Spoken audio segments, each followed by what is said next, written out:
the man, he's the myth, he's the legend, he's the scientist with all the answers to all the questions. It's time for another episode of Alex's Science Corner.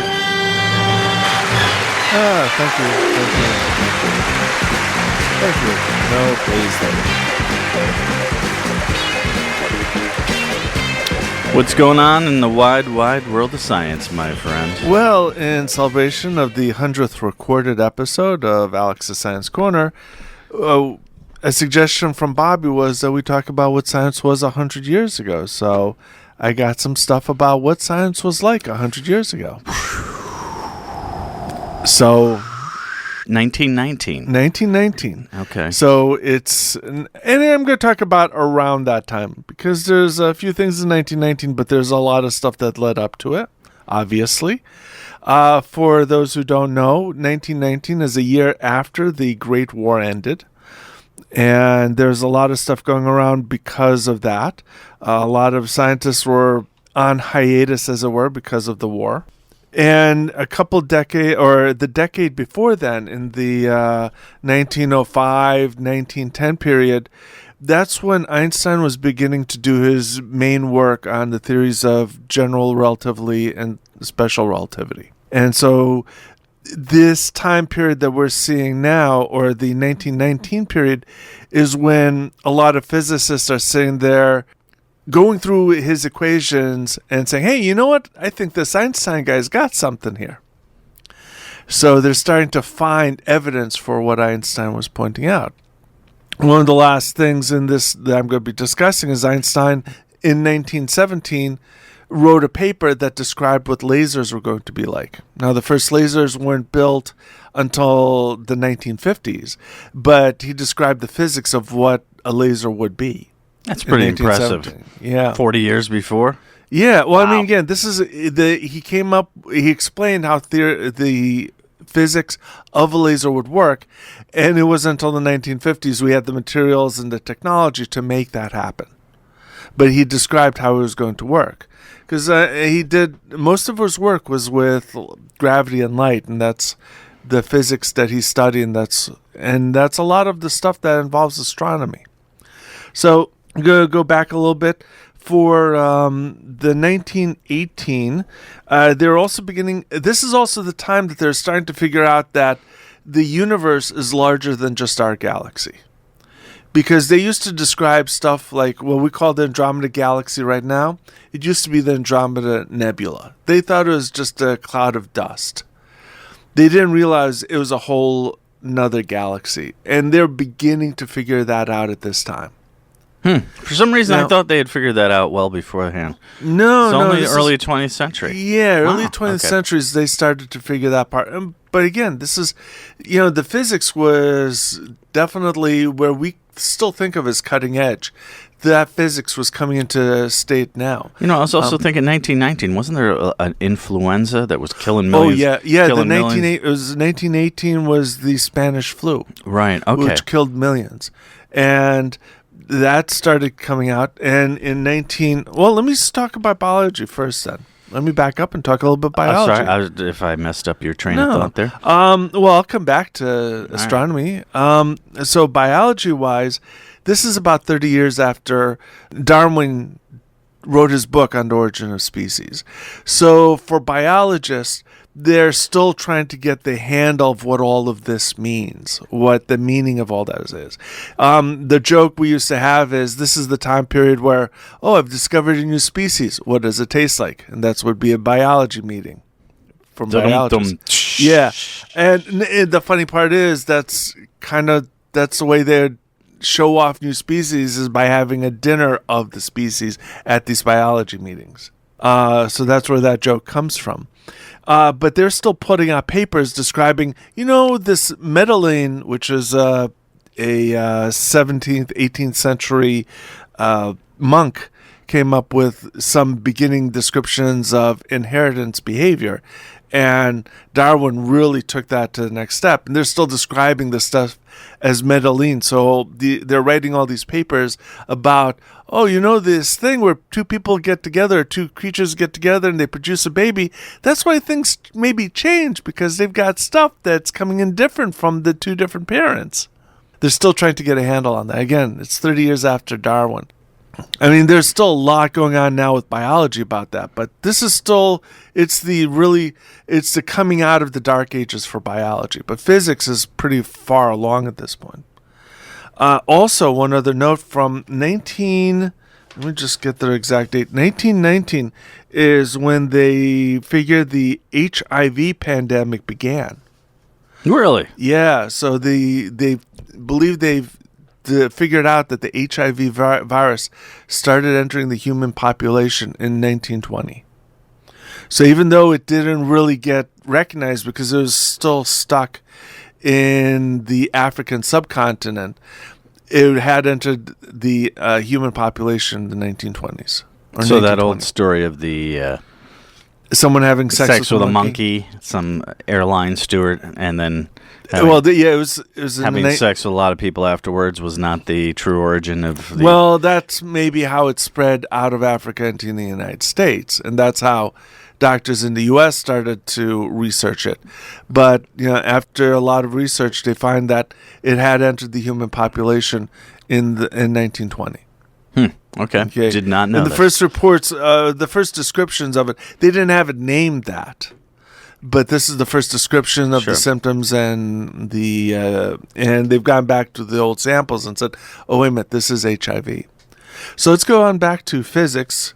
I mean, one other note that I may say is technology. In 1919, it was the first transatlantic crossing by air. So we had flying machines, obviously, but this was the first time that a machine flew first with stops and then non-stop across the Atlantic. Spirit of St. Louis? No, that was later. Was it? Because these are crude. Spirit of St. Louis is the first solo person flying non-stop. Whereas these were, it was a large several pilots, and first ones were multi-stopped and then a non-stop flight. And also in 1919, the International Astronomical Union was established in Paris, and they are the official source for any name of any astronomical body. Anything that's named in space, they are the ones that name it or approve it. Are those the ones selling those star names? No, they're not. that's why if you get those star names, that's why it's a bunch of BS. Oh yeah. Yeah, lots so of you're a sucker if you're buying one of those. You get a pretty plaque, but that's what you're paying for. Remember that story we did a few years ago? People selling property on the moon? Yeah. I remember that. So anyway, they're the ones who name all anything to do with astronomy. The International Astronomy Union does the naming of it, and that's so that you don't have something like President Teddy Roosevelt moon around Jupiter. So we have to leave it up to the French to decide what's... Well, no, it's an International Astronomical Union. That's not that I'm opposed to that. Just as long as someone's doing it. But again, back to the physics part of this. This is the transition time that the physicists are really starting to get a handle on Einstein's theories. They're beginning to make the discoveries that are pointing out that, Einstein's theories are matching up with real data, that we are seeing what he's described in his formulas. And this is the precursor to the beginning of quantum mechanics, because now they've figured out Einstein stuff. They're seeing that, but now they're seeing something in addition to that. And this additional stuff that they're seeing in 1925, that's when they're going to start saying that, there's something for this super small particles. There's something else going on, not just the relativity stuff, although that's involved too, but there's also going to be quantum mechanics. And we're still talking about, obviously, something that we're still trying to figure out today. But they started to realize that this was the case in 1925. Okay. Now, I remember listening to someone talk about quantum computers not too long ago on, I think it was Joe Rogan. Yeah, and those are going to be, if they can get them working right, could be incredibly powerful. Right. We just haven't exactly figured out all the details. Right. We got some semi-prototypes working, saying that, we got the small stuff working. Let's see if it'll work if we make it a little bit bigger or a little bit larger. Because they can do so many more calculations per second than what we can do now. It's pretty impressive. Yeah, but quantum mechanics is something. Obviously, the computer would use quantum mechanics, but what quantum mechanics is an incredibly difficult concept for us humans to visualize. It is, and this guy was trying to explain it. He was a physicist, as I recall, and he said it's something extremely difficult to explain to people. It is, and one of the ways to describe it, and I know this will be easier for Brian because I know he does stuff with. Plays games and uses dice. It's like you've got a set of dice in your hand, 2 6-sided dice. The possibility of if you roll those dice, it's going to be either 2, 3, 4, 5, 6, all the way to 12. But you also know like 7 is the most likely, 2 and 12 is least likely. You're not going to get a 13 with rolling those 2 dice. The quantum mechanics is you have a particle that has a possibility of doing something. You got the stuff that's most likely to do. You got the stuff that's least likely to do. And it has that probability curve. The thing about quantum mechanics and that particle, until it actually does something, that particle has all those states at the same time. It doesn't seem like that's possible, but experiments have shown this is the case. So that they describe a term called collapsing the wave function. And for particles, it's like rolling the dice and seeing what the number actually comes up as. Once you roll those dice and they land on the number, that's the number. And for particles, that's collapsing the wave function because you take this wave that's really large and you make it very small. Now, for a particle, what that means is if I rolled 7 on a pair of dice, for a particle, that means the particle is 6.9 to 7.1. It's still got a range of things that it could do, but it's mostly on 7 now because the dice came up 7. I have a feeling you're going to get some phone calls. Oh, yeah. Look, I'm trying to...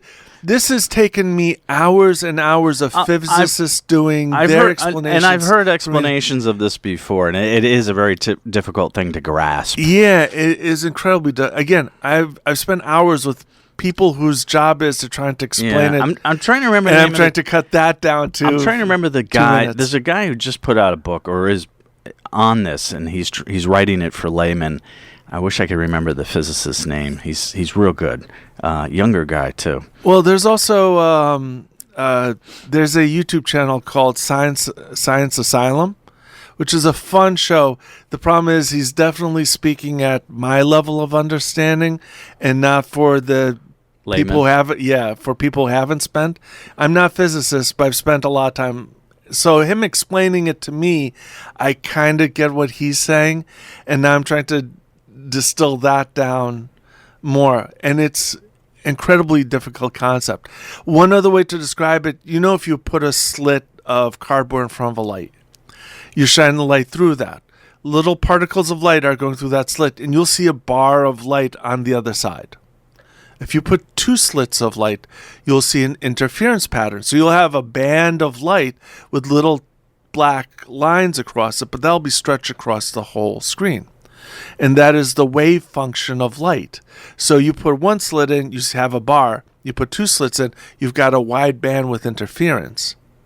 If you put a piece of crystal across one of those bands that's clear, light will go through it. That piece of crystal is interfering or is making the particles choose which band to go with. And so then you'll get 2 slits of light on the other side. And it's real, again, this is one of those things, trying to describe it without looking at the experiment, really tough. But this is the breaking of that wave function, or collapsing of that wave function. It's a clear piece of crystal that the light is going through, but it takes this wave function and changes it back to two bars of light. I'm just trying to remember how we got this far in our Sorry. We're talking about physics. All right. This is the beginning of those ideas 100 years ago. Okay. And this is where kind of we're still at. Kind of like us. All right. Yeah. So, it's advanced. It came a long way in the 1920s. It's just... Do you have any other stuff on... But I don't know if I can talk any more about this because it's, talking about the particle physics is, that's complicated stuff. Right. No, I'm just talking about science 100 years ago. Yeah, technology-wise, 100 years ago, the big transition was Einstein, was the stuff he came up with. The first experiments of Einstein's theories were coming through, and they're showing that his ideas are working. And then it's just the transition into the next stage of quantum mechanics. And, I don't want to say that's where we've been since then. We've learned so much more since then.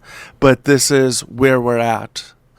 Biology, this is again, just beginning to come out of the dark ages of biology because they're just beginning to learn about inheritance. And Darwin came out with his book 30 years before, and they're still trying to figure that out. It's amazing how fast we've come in 100 years. Think about it. All right. We're gonna wrap it up and throw it out there. See if folks want to call in. Okay. If you want to discuss these topics or anything else science related, Alex would be more than happy to talk to you right now at 203-837-9924.